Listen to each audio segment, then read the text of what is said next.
गायत्री विद्या मंदिर उच्च माध्यमिक विद्यालय सांसद के यूट्यूब चैनल पर आप सभी का पुनः हार्दिक स्वागत है। आज हम 12th क्लास एग्रीकल्चर केमिस्ट्री का 10वां पार्ट डिस्कस करने जा रहे हैं। जो टॉपिक आपका दे रखा है जैव रसायन बायोकेमिस्ट्री। बायोकेमिस्ट्री पर आधारित आज अपना वीडियो लेक्चर 7वां है, जिसमें आप देखोगे खाद्य प्रेरक एवं खाद्य रंग किस प्रकार से उनकी भूमिका होती है और ये एक बायोकेमिस्ट्री के अंदर इनकी डायरेक्ट इनडायरेक्ट क्या रिक्वायरमेंट रहती है उसको अपन स्टडी करेंगे। जनरली आप जानते हैं जैव रसायन के अंतर्गत आपने कार्बोहाइड्रेट, प्रोटीन, वसा, विटामिन, एंजाइम और अलग अलग प्रकार के लिपिड्स के बारे में हमने किया, जिसमें आपको देखने को मिलते हैं अलग अलग फैक्टर, अलग अलग न्यूक्लिक अम्ल है। तो डायरेक्ट इनडायरेक्ट उनकी अलग अलग की अलग अलग विशेषता होती है और डायरेक्ट इनडायरेक्ट सभी में रसायन का विशेष योगदान रहता है। जनरली आज अपन इसलिए करने जा रहे हैं वो दे रखा है, देखिए खाद्य परिरक्षक। परिरक्षक का मतलब ही आप जानते हैं, परिरक्षक का मतलब जो रक्षा करने वाला, रक्षक और परिरक्षक मतलब ने चारों तरफ से पूरी सुरक्षा प्रदान करने का काम करते हैं वो परिरक्षक। जैसे हमारे बॉर्डर पे जो सैनिक है वो एक परिरक्षक का काम करते हैं, पूरे देश की सेवा का, देश की रक्षा करने का काम कर रहे हैं, तो वो क्या हो गए परिरक्षक। तो ऐसे ऐसे कुछ पदार्थ ऐसे भी होते हैं जो विभिन्न प्रकार के खाने की चीजों को लंबे समय तक स्टोरेज करके उनकी परिरक्षण करने का काम करते रहते हैं। जनरली अपन देखते हैं उसके अंतर्गत अपन देखेंगे खाद्य प्रेरक क्या होते हैं, क्या इनकी विशेषता होती है। ये डायरेक्ट इनडायरेक्ट प्रकृति में पाए जा सकते हैं और दूसरी बात करें तो अपन कृत्रिम रूप से सिंथेसिस भी जनरेट कर सकते हैं। बेसिकली खाद्य प्रेरक क्या होते हैं, पहले खाद्य प्रेरक को स्टडी करेंगे और फिर बाद में खाद्य रंग को। ये पार्ट का एंडिंग टॉपिक है, जिसके अकॉर्डिंग आप 7 वीडियो लेक्चर को क्रमबद्ध रूप से एक एक वीडियो लेक्चर जो आपके प्रत्येक टॉपिक पर बनाया गया है, प्रत्येक वीडियो लेक्चर को व्यवस्थित से देखें, समझें और स्टडी करते रहें। और साथ साथ में आप नोट्स भी बनाते रहें ताकि किसी भी प्रकार का कोई कंफ्यूजन नहीं रहे। आपके लगभग 10 पार्ट कवर हो गए और पीछे 2 पार्ट रहे, 2 पार्टों को भी हम टाइम रख के सारे वीडियो लेक्चर रिवाइज कर लेंगे। फिर बाद में आपके जो मेन मटेरियल, जो मेन इंपॉर्टेंट सवाल क्या बनते हैं क्या नहीं बनते, उसके बारे में हम discuss online discuss matter study शुरू करेंगे। तो पहले जो आपके मैटर अपलोड किया जा रहा है, जितना भी मैटर अपलोड हो रहा है उसको व्यवस्थित से देखें, समझें और फिर बाद में नोट्स बनाते रहे। कंफ्यूजन डाउट हो डिस्कस क्लास में ऑनलाइन जुड़ के उससे क्वेश्चन समाधान कर सकते हैं। देखिए तो आज अपना टॉपिक है खाद्य प्रेरक एवं खाद्य रंग। तो खाद्य प्रेरक क्या होते हैं, खाद्य पदार्थों के मूल्य संवर्धन बनाए रखने हेतु जो सूक्ष्म जीवों से सुरक्षित रखने हेतु प्रयोग किए जाने वाले रासायनिक एवं प्राकृतिक पदार्थ हैं, उसे खाद्य प्रेरक कहते हैं। ऐसे पदार्थ हैं जो खाद्य पदार्थों को लंबे समय तक उनका मूल्य संवर्धन बनाए रखने के लिए तथा उनकी स्टेबिलिटी बनाए रखने के लिए, लंबे समय तक उसका स्थायित्व बनाए रखने के लिए कई प्रकार के रासायनिक तथा प्राकृतिक रूप से खाद्य प्रेरक पदार्थों का प्रयोग किया जाता है। खाद्य प्रेरक पदार्थों में विशेष प्रॉपर्टी या विशेष गुणधर्म होते हैं, उसके अकॉर्डिंग अपन उसको प्रायोरिटी देते हैं। क्या देखते हैं आप कि खाद्य प्रेरक पदार्थ होते हैं परिरक्षक पदार्थ की बहुत कम रिक्वायरमेंट हो तथा कम क्रियाशील हो। क्या हो, कम मात्रा में क्रियाशील, उनको थोड़ी सी मात्रा में डालते अपने आप में पूरे पदार्थ में ऑटोमेटिकली सक्रिय हो जाए और पूरे खाद्य पदार्थ को सुरक्षा करने में भूमिका निभाए। ऐसा नहीं मान लो 1 किलो आटा उसमें 5 किलो आप प्रेरक रख रहे हो तो फिर वो प्रेरक का काम नहीं करेगा, तो फिर बाद में वो स्टैंडर्ड क्वालिटी को इतने बेनिफिट टाइप नहीं रहेगा। कि मान लो आपके पास 10 किलो को आटा है और उसको प्रेरक के रूप में 1 ग्राम या 10 ग्राम के आसपास उसमें कोई पदार्थ अच्छा मिला ताकि उसकी लंबे समय तक स्टेबिलिटी बनी रहे, तो इस प्रकार से जनरेट होने वाले पदार्थ को अपन कह सकते हैं प्रेरक हैं। तो उनकी मात्रा कम मात्रा में रिक्वायरमेंट हो तथा कम मात्रा में वो क्या हो जाते हैं, सक्रियशील हो जाते हैं। खाद्य प्रेरक के गुण बताए जा रहे हैं कि गुण देख रहे हो, कम मात्रा में क्रियाशील हो, दीर्घकालिक प्रभावशील हो, लंबे समय तक प्रभावशील हो। ऐसा नहीं कि आपने खाद्य प्रेरक पदार्थ का अभी प्रयोग किया और 1 घंटे के बाद उसका प्रभाव नष्ट हो जाता है, ऐसे पदार्थों को प्रायोरिटी नहीं दी जानी चाहिए। एक बार प्रयोग कर दिया तो लंबे समय तक उसकी स्टेबिलिटी बनी रहे, ऐसे पदार्थों को आपको सेलेक्ट करना है। खाद्य पदार्थों की गुणवत्ता को किसी भी प्रकार से प्रभावित नहीं करे। खाद्य पदार्थ की गुणवत्ता अप्रभावित करते हुए किसी प्रकार से डायरेक्ट इनडायरेक्ट खाद्य पदार्थ की गुणवत्ता पर कोई इफेक्ट नहीं पड़ता हो, तो इस प्रकार खाद्य पदार्थ प्रेरक पदार्थों को अपन काम में लेते हैं। बहुत ही कम हानिकारक हो, स्वास्थ्य के लिए किसी भी प्रकार से डायरेक्ट इनडायरेक्ट हानि नहीं पहुंचाते हो, ऐसे पदार्थों को अपन सहन करके उसका प्रयोग करना उचित माना जाता है। बेसिकली देखते हैं खाद्य प्रेरक 2 प्रकार के हो सकते हैं, एक तो प्राकृतिक और दूसरे बताए जा रहे हैं रासायनिक। जो प्राकृतिक रूप से काम आने वाले प्राकृतिक खाद्य प्रेरक जैसे वनस्पति का तेल, विभिन्न प्रकार के आप आचार बनाते हैं उसमें तेल काम लेते हैं, विभिन्न प्रकार की सामग्री को पैकिंग करते हैं उसमें तेल का काम लेते हैं, तेल है, घी है, नमक है, चीनी है, तो विभिन्न पदार्थों की स्टेबिलिटी बनाए रखने के लिए प्राकृतिक पदार्थों का अपन प्रयोग करते रहते हैं। और कुछ रासायनिक पदार्थ भी होते हैं, उनको भी अपन काम में लेते रहते हैं। देखिए जनरली अपन बात कर रहे हैं, देखिए खाद्य पदार्थों के मूल्य संवर्धन हेतु बनाए गए उत्पाद सूक्ष्म जीवों से सुरक्षित रखने हेतु प्रयोग किए जाते हैं। प्राकृतिक एवं रासायनिक पदार्थों को प्रेरक के रूप में जाना जाता है। प्रेरक मिलाने से खाद्य पदार्थों की प्राकृतिक स्वाद एवं रंग में किसी भी प्रकार का कोई परिवर्तन नहीं होता है, अर्थात हम कह सकते हैं खाद्य पदार्थों की गुणवत्ता अप्रभावित रहती है। प्राकृतिक प्रेरक के रूप में वनस्पति तेल, नमक, चीनी ये बताए गए, और कुछ रासायनिक प्रेरकों का भी प्रयोग मूल्य संवर्धन उत्पादों को लंबे समय तक उपयोग करने हेतु काम में किए जाते हैं। इनके भी सामान्य गुणधर्म बताएंगे। कई प्रकार के प्रेरक होते हैं, उनके सामान्य गुणधर्म क्या बताएंगे, जो आपके साथ सामने 4 पॉइंट मेंशन कर रखे हैं। कम मात्रा में आवश्यकता हो, अधिक क्रियाशील हो, हानिकारक प्रभाव कम दर्शाता हो, खाद्य पदार्थों गुणवत्ता को प्रभावित नहीं करते हो, और दीर्घकाल तक प्रभावशील रहे। प्रेरक 2 कैटेगरी में डिवाइड कर रखे, प्राकृतिक प्रेरक और एक है रासायनिक प्रेरक। प्राकृतिक प्रेरक खाद्य पदार्थों को लंबे समय तक सुरक्षित रखने हेतु इनका प्रयोग किया जाता है। जैसे विभिन्न प्रकार के आसार हेतु वनस्पति तेल अपन काम में लेते हैं, केर का आसार है, नींबू का आसार है, कैरी का आसार है, मिर्ची का आसार है, अलग अलग प्रकार के आसार बनाते हैं। तो उसमें डायरेक्ट इनडायरेक्ट किसको आप मिलाते हैं, तेल को मिलाते हैं, सरसों का तेल मिलाते हैं, वनस्पति कोई भी कोई तेल उसमें आप मटेरियल यूज करते हैं, जिससे उसकी स्टेबिलिटी बनी रहती है। जैसे नींबू के आसार है तो नमक, और आम या कैरी के आसार के लिए आप किसको डालते हो, तेल, और मिर्ची के लिए नमक तथा नींबू का रस का भी प्रयोग डायरेक्ट इनडायरेक्ट किया जाता है, ताकि उससे डायरेक्ट इनडायरेक्ट कई प्रकार के पैकिंग पदार्थ होते हैं वो लंबे समय तक खराब नहीं होते। अब देखने जा रहे हैं रासायनिक प्रेरक क्या बता रखे हैं, फिर बाद में इनका भी शॉर्ट में अपन ले लेंगे, जो कौन कौन से प्रेरक किस में काम आते हैं उसकी शॉर्ट टेबल आपके सामने रिप्रेजेंट करके बता दी जाएगी। देखिए रासायनिक प्रेरक इस श्रेणी में अकार्बनिक तथा कार्बनिक रसायनों का प्रयोग किया जाता है।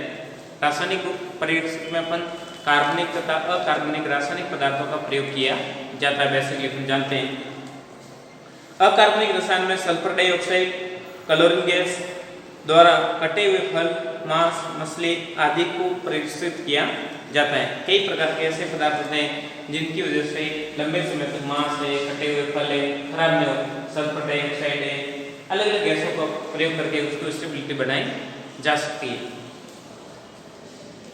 अधिकांश प्रेरक कार्बनिक पदार्थ होते हैं। बहुत बड़े मात्रा में खाद्य पदार्थ को मूल्य संवर्धन बनाए रखने के हेतु इनका प्रयोग किया जाता है। कार्बनिक पदार्थों का जैसे सिरका है, लैक्टिक अम्ल है, sodium benzoate, potassium benzoate, parabens, sorbates, propionate आदि कई प्रकार के काम आने वाले रासायनिक प्रेरक बताए गए। इनमें से सोडियम बेंजोएट सबसे अधिक प्रयोग होने वाला प्रेरक है। इसके 0.06 से 0.1% वाले मिलीन का प्रयोग करके फलों का रस, जेल, मुरबा, आसार आदि को लंबे समय तक स्टेबिलिटी बनाने में काम में आता है। पैराबेंस का प्रयोग टमाटर की चटनी, सॉस आदि को परीक्षण हेतु काम में लिया जाता है। सॉर्बेट्स जो रासायनिक पदार्थ होता है उसका प्रयोग अपन ज्यादातर करते हैं। किसके लिए? विभिन्न प्रकार के दूध संबंधित पेय पदार्थ, दूध है, पनीर है, उसको लंबे समय तक स्टेबिलिटी बनाए रखने के लिए उनका प्रयोग किया जाता है। प्रेनेट्स का प्रयोग सूखे पदार्थों को बिस्किट, पापड़ आदि को परीक्षण हेतु काम में लिए जाने वाले पदार्थ बताएंगे। देखिए अब शॉर्ट में मैं टेबल के माध्यम से आपको बता देता हूँ कि कौन से परीक्षण किसके स्टेबिलिटी बनाए रखने में काम आते हैं या किसका परीक्षण करते हैं, उसके बारे में अपन देखते हैं। तो जो मैटर आपके सामने अपडेट करवा रखा है शॉर्ट में, जो आपको लैंग्वेजिकल बेस के मैटर के अकॉर्डिंग पूछे तो आप लैंग्वेज के रूप में प्रदर्शित कर सकते हैं और शॉर्ट में याद रखना है कौन सा परीक्षण किसमें काम में आता है। देखिए आगे देखते हैं आप, एक साइड में देखते हैं आपके परिरक्षक और एक साइड में संरक्षित उत्पाद। कौन कौन से परिरक्षक किस उत्पाद को संरक्षित करने में काम में लिए जाते हैं। बेसिकली आप देखते हैं वनस्पति तेल या नमक, आसार है, मुरबा है, जितने भी प्रकार के आसार बनते हैं उनको डायरेक्ट इनडायरेक्ट वनस्पति तेल या नमक द्वारा संरक्षित किया जाता है।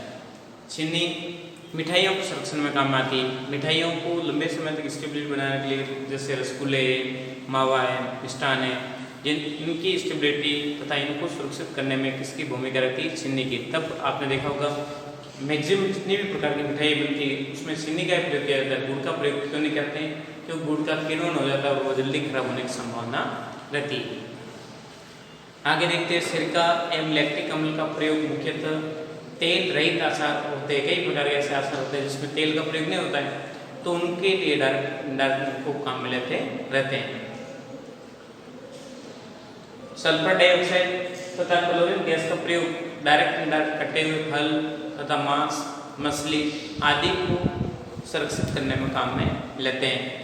सोडियम या पोटेशियम बेंजोएट रासायनिक रूप बताए गए, इनका प्रयोग अपन करते हैं कहाँ पे? फलों का रस को स्टेबिलिटी बनाने के लिए या जैम बनाने के लिए या जेली की सुरक्षा करने के लिए आप काम में लेते हो। पैराबेन्स टमाटर चटनी तथा सॉस की स्टेबिलिटी बनाने रखने के लिए काम में आता है।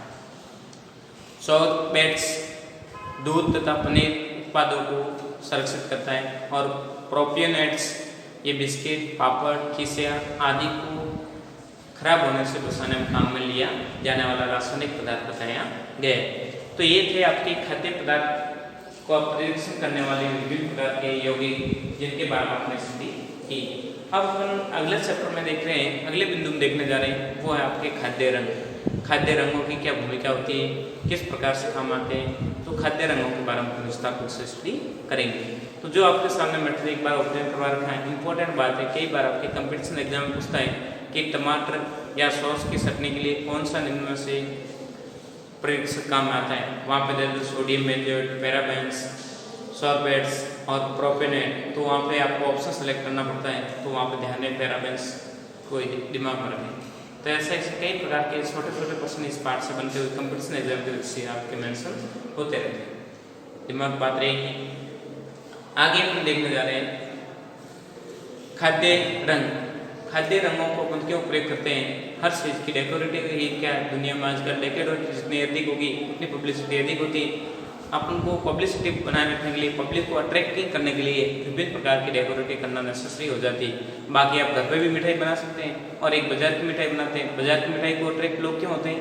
कारण क्या होता है कि उसमें विभिन्न प्रकार के खाद्य पदार्थ, खाद्य रंगों को यूज़ करते हैं, अलग अलग प्रकार की अलग अलग वैरायटी की मिठाई बनाते हैं। बाकी मटेरियल वो आप यूज़ करते हैं, जो घर पे काम आप मिठाई बनाते हैं वो, और वो सेम टू सेम होती है, परंतु उनको क्यों प्रायोरिटी देते हैं? कारण क्या है? विभिन्न प्रकार के खाद्य रंग। तो देखिए खाद्य रंग के बारे में क्या मैटर दे रखा है उसको अपन पढ़ने जा रहे हैं।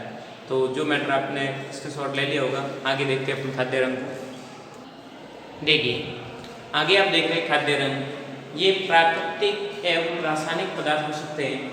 खाद्य रंग के रूप में प्राकृतिक कई प्रकार के वर्णक होते हैं, उनका भी प्रयोग कर सकते हैं, और रासायनिक पदार्थ भी हो सकते हैं जिनका प्रयोग मूल्य संवर्धन खाद्य पदार्थों को अधिक सुंदर एवं रंगीन बनाने के लिए प्रयोग किए जाते हैं। कुल मिलाकर खाद्य पदार्थों को मूल्य बढ़ाने के लिए इनको काम में लेते हैं, आकर्षक बनाने के लिए, ताकि लोग देख के उसके क्या हो, अट्रैक्ट हो।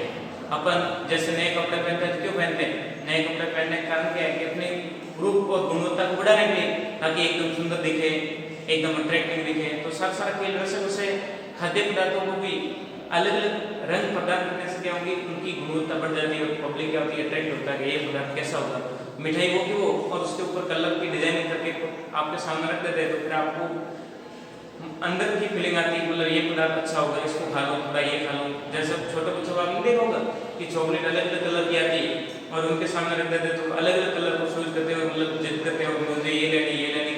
तो उनको जिद करवाने का प्रोसेस ये, ताकि पब्लिक को अट्रैक्ट करना है खाद्य पदार्थों की विशेष विशेषता बताई गई, ताकि पदार्थों का मूल्य अधिक मिले तथा पब्लिक क्या हो, उनकी तरफ अट्रैक्ट हो, ताकि अपना बिजनेस चलता रहे।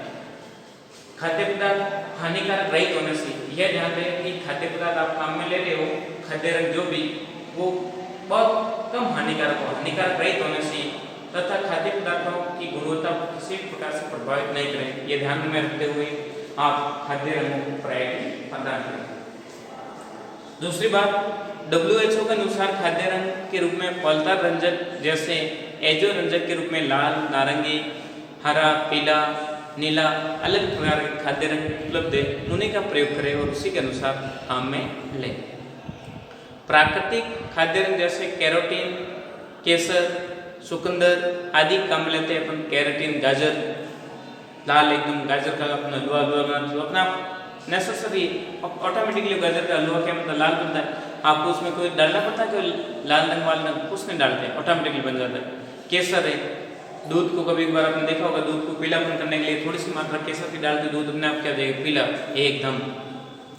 चुकंदर का रस एकदम गहरे लाल रंग का होता है। तो ये इनकी विशेषता होती है, प्राकृतिक रंग के रूप में इनको प्रदान करके खाद्य पदार्थों को रंगीन बना सकते हैं। कुछ खाद्य रंग ऐसे भी होते हैं जो प्राकृतिक न होकर क्या होते हैं, रासायनिक होते हैं। टेट्राजीन, इरेथ्रोसिन, सनलाइट येलो, इंडिगो कार्मिन आदि खाद्य पदार्थ खाद्य रंग बताए गए, वो क्या है, खाद्य रंग को रंग प्रदान करते हैं, परंतु ये होते हैं रासायनिक पदार्थ बताए गए। देखिए खाद्य रंगों के बारे में देख रहे हैं, ये प्राकृतिक एवं रासायनिक पदार्थ हैं जिनका प्रयोग मूल्य संवर्धन, खाद्य पदार्थों को अधिक सुंदर एवं रंगीन बनाने हेतु काम में लिए जाते हैं। खाद्य रंग नुकसानदायक नहीं होने चाहिए और इनकी विशेषता ये भी हो कि उत्पाद की गुणवत्ता को किसी भी प्रकार से प्रभावित नहीं करें। विश्व स्वास्थ्य संगठन द्वारा मानक रासायनिक खाद्य रंग मुख्य रूप से कोलतार रंजक हैं। मुख्य रूप से प्रयुक्त खाद्य रंजक एजो रंजक के रूप में लाल, नारंगी, हरा तथा नीले रंग के अलग अलग प्रकार कोलतार रंजक को प्रायोरिटी प्रदान की गई। विभिन्न देशों में खाद्य रंगों में रंगों के प्रयोग हेतु विशेष नियम भी बनाए गए। आवश्यकता के अनुसार ही उनका प्रयोग करें, उसके लिए विभिन्न प्रकार के नियम भी बनाए गए। अपने यहाँ सर्वाधिक खाद्य रंग प्रयोग आता है नारंगी। अपन ज़्यादातर मिठाई कौन से रंग की बनाते हैं, नारंगी रंग की मिठाई बनाते हैं, मतलब मौसम्बी की तरह, मतलब ऐसे नई एकदम लाल, नई पीली, बीच में नारंगी रंग की मिठाई बनाते हैं, ऑरेंज रंग की। जो मिठाइयों को आकर्षक बनाने हेतु प्रयोग किया जाता है। खाद्य रंग प्राकृतिक के रूप में जैसे कैरोटीन, गाजर के रूप में केसर, चुकंदर आदि का प्रयोग भी किया जाता है। रासायनिक खाद्य रंगों का डिब्बों का प्रयोग पेय पदार्थ, डिब्बाबंद फल, सब्जी, बेकरी, मांस, मछलियाँ आदि उत्पाद में काम में लिए जाते हैं। विभिन्न प्रकार के अट्रैक्टिव करने के लिए रासायनिक पदार्थों को काम में लेते हैं ताकि उनसे गुणवत्ता बढ़े। मुख्य रूप से प्रयोग किए जाने वाले रासायनिक खाद्य रंग हैं टेट्राजीन, इरेथ्रोसिन, सनलाइट येलो, इंडिगो कार्मिन आदि। यद्यपि औद्योगिक खाद्य संवर्धन उत्पादों में नियमानुसार खाद्य रंग को सीमित मात्रा में प्रयोग किया जाए, ये नियम बना रखा है, परंतु लोग अलग अलग क्वालिटी के विभिन्न प्रकार के कई प्रकार के मिश्रण डाल के पदार्थ की अलग अलग गुणवत्ता जो होती है उसको भी प्रभावित कर लेते हैं। तो इसके लिए भी क्या नियम बना रखा है कि औद्योगिक खाद्य संवर्धन उत्पाद में नियमानुसार खाद्य रंगों को सीमित मात्रा में प्रयोग किया जाना चाहिए। लेकिन आजकल लोग की लत की वजह से पब्लिक में लोग ज़्यादा हो गया, लोग की लत बढ़ गई कि मतलब अधिक पैसा कमाऊंगा, वो रंग डालो, ऐसा करूँ, कई प्रकार के हानिकारक रंग भी मिलाते रहते हैं जिससे स्वास्थ्य पर हानिकारक इफेक्ट देखने को मिलते हैं। लेकिन आज लोग की वजह से मनुष्य तेजी से सब्जियां एवं फलों को अधिक आकर्षक एवं रंगीन बनाने के लिए कई प्रकार के रासायनिक रंजकों का प्रयोग करता है जो स्वास्थ्य के लिए अत्यधिक नुकसानदायक होते हैं। अतः फल एवं सब्जियों को प्रयोग करने के लिए पहले पानी से अच्छी तरह से धो लेना उचित माना गया है। कि कई प्रकार के फल आपको ऐसे ताजे फल लगते हैं परंतु उसमें क्या डालते हैं, सिल्वर नाइट्रेट सोल्यूशन डाल देते हैं जिससे फल एकदम चमकते हैं। सिल्वर का सोल्यूशन डालते हैं वो क्या होंगे, चमक के लिए एकदम चमक टाइप उत्पन्न होती है परंतु वो ऑरेंजल नहीं होते। क्यों? क्योंकि उस पर केमिकल डाल रखे हैं। तो हमेशा ध्यान रखें कोई भी फ्रूट आप घर पे ला रहे तो पहले लाने से खाने से पहले उनको क्या करें, अच्छी तरह से पानी से धो लेना चाहिए। मूल्य संवर्धन खाद्य पदार्थों का आसार स्वयं जैव प्राकृतिक संश्लेषित पेय पदार्थों को मान्य खाद्यक्रम अधिक आकर्षक बनाने के लिए प्रयोग एक सीमा तक ही उचित माना जाता है, लेकिन दवा के रूप में मुख्य रूप से कैप्सूलों को रंगीन बनाने के लिए इनका प्रयोग प्रतिबंध किया गया है। विभिन्न प्रकार की मेडिसिन होती है, अलग अलग कंपनियां उन दवाई पे भी ऐसे कई प्रकार के पदार्थ को मिलाती रहती है जिसकी वजह से कई प्रकार के हानिकारक प्रभाव को देखने को मिलते हैं। तो विभिन्न प्रकार के खाद्य पदार्थ हो, कोई भी चीज हो, तो अपन को रिक्वायरमेंट के अकॉर्डिंग हर चीज का अपन काम में लेते हैं तो अपने लिए सभी के लिए स्वास्थ्यदायक होती है। परंतु आवश्यकता से अधिक अपन कोई भी चीज को अप्लाई करते हैं तो क्या होती है, डायरेक्ट सभी के लिए हानिकारक प्रभाव दर्शाती हुई देखी जाती है। तो जनरली आपको बात दिमाग में ध्यान दे कि ये था आपका नॉर्मल दैनिक जीवन से संबंधित आपके पाठ था, जो नॉर्मल एकदम सिंपल पाठ दे रखा है। व्यवस्थित रूप से पढ़े समझे, किसी प्रकार का कंफ्यूजन डाउट हो डायरेक्ट पूछ के उससे समस्या का समाधान कर सकते हैं। इंपॉर्टेंट बात है, गायत्री विद्या मंदिर यूट्यूब चैनल को आपने सब्सक्राइब नहीं किया तो सब्सक्राइब करें, लाइक करें ताकि अपलोड होने वाले नए वीडियो तथा नया नोटिफिकेशन आपको मिलता रहेगा, ताकि आपकी पढ़ाई कंटिन्यू बने रहे, घर बैठे सबसे अपना काम करते रहे। थैंक यू, धन्यवाद सो मच।